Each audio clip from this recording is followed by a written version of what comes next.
Hello दोस्तों, मैं सुनाने जा रही हूँ हकीकत को बयां करती हुई कहानी My Devil Husband season 1 Goenka house. Abhimanyu Kalyani ji का कॉल डिस्कनेक्ट किया और तेजी से अदीरा के रूम की तरफ दौड़ा। अभिमन्यु ने दरवाज़ा खोलकर देखा तो अदीरा ज़ोर ज़ोर से चीख रही थी, प्लीज़ अर्नब, मुझे मत मारो प्लीज़, मैंने कुछ नहीं किया। अभिमन्यु सुनकर हैरान था, ये अर्नब रायज़ादा को जानती है, ये उसकी दूसरी वाइफ तो नहीं। फिर एक कदम अदीरा की तरफ बढ़ाया। अदीरा, अभिमन्यु मैं भी अर्नब को देख रही थी। वो डर से ज़मीन में धंसी जा रही थी। अपनी दोनों हाथों से आंखों को बंद कर लिया। अभिमन्यु वहीं की वहीं रुक गया और क्यारा को आवाज़ दी, क्यारा अंदर आओ। क्यारा गोइंका डिनर करने में मसरूफ़ थी। अभिमन्यु की आवाज़ सुनते ही जल्दी से टिश्यू पेपर से हाथ साफ किए और रूम की तरफ बढ़ी। मन ही मन बड़बड़ाते हुए जा रही थी, पता नहीं किस बेंची को उठाकर लाया है ये अभिमन्यु, मुझे जल्द ही इस लड़की का कुछ करना पड़ेगा। क्यारा गोइंका जब रूम में देखी तो शॉक्ड रह गई। ओह माय गॉड, अभी आप किस पागल को उठाकर लाए हो? अभी रुको, मैं मेंटल हॉस्पिटल कॉल करती हूँ, वो लोग आएंगे और इसे पागल को उठाकर यहाँ से ले जाएंगे। अभिमन्यु ने क्यारा से मोबाइल छीनते हुए कहा। क्यारा अभिमन्यु की तरफ देखी, मैं आपको पागल नज़र आ रही हूँ और ये सड़क छाप जो बिल्कुल पागल हो चुकी है वो आपको ठीक?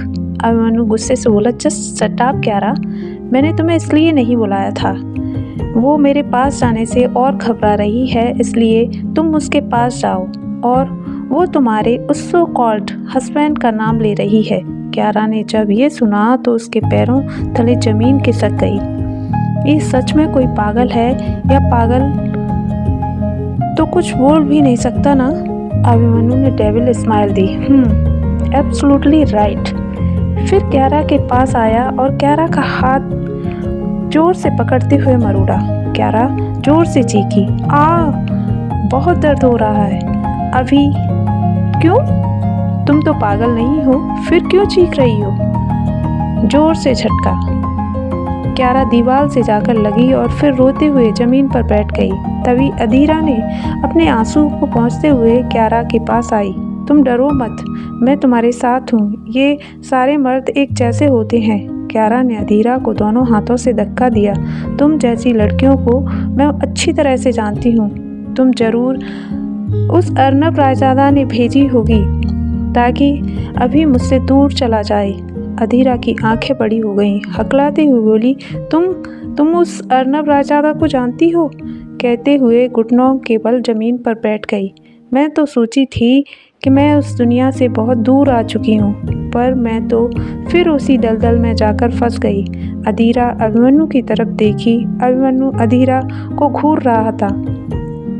क्यारा गोइंका दीवार से सटकर उठी, फिर लड़खड़ाते हुए रूम से बाहर चली आई।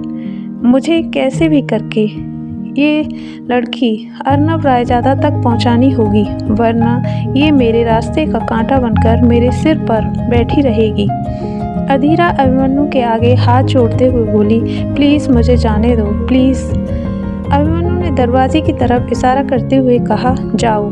अदीरा का चेहरा काला पड़ गया था, आंखों को काले धब्बों ने घेर लिया था, बदन पर चोट के निशान देखने में बड़ी अजीब सी लग रही थी। अभिमन्यु दूर हटकर खड़ा हुआ। जाओ अदीरा। जल्दी से अपने कपड़े संभालते हुए उठकर खड़ी हो गई। क्यारा रूम में जाकर मनीषा गोइंका को कॉल लगाई। चौधरी हाउस। मनीषा गोइंका अपने रूम में लेटी हुई थी, तभी मोबाइल रिंग किया। मोबाइल उठाकर स्क्रीन पर नज़र डाली तो खुश होते हुए कॉल रिसीव किया। हेलो क्यारा, कैसी हो और आगे का कुछ प्लान पता चला? क्यारा ने सारी बात मनीषा गोइंका से शेयर की। अब आप देख लीजिए। अदीरा गोइंका हाउस से बाहर निकली, फिर धीरे धीरे चलने लगी। मुझे जल्द ही नियति के पास पहुंचना होगा और उसे सारी बात बतानी होगी। अदीरा गोइंका हाउस का दरवाज़ा पार की वैसे ही एक गाड़ी आकर उसके सामने रुकी। उसमें से 2 शख्स बाहर आए और अदीरा को उठाकर गाड़ी में डालकर ले गए। क्या धीरा फिर से अर्नब रायजादा के पास पहुंच जाएगी?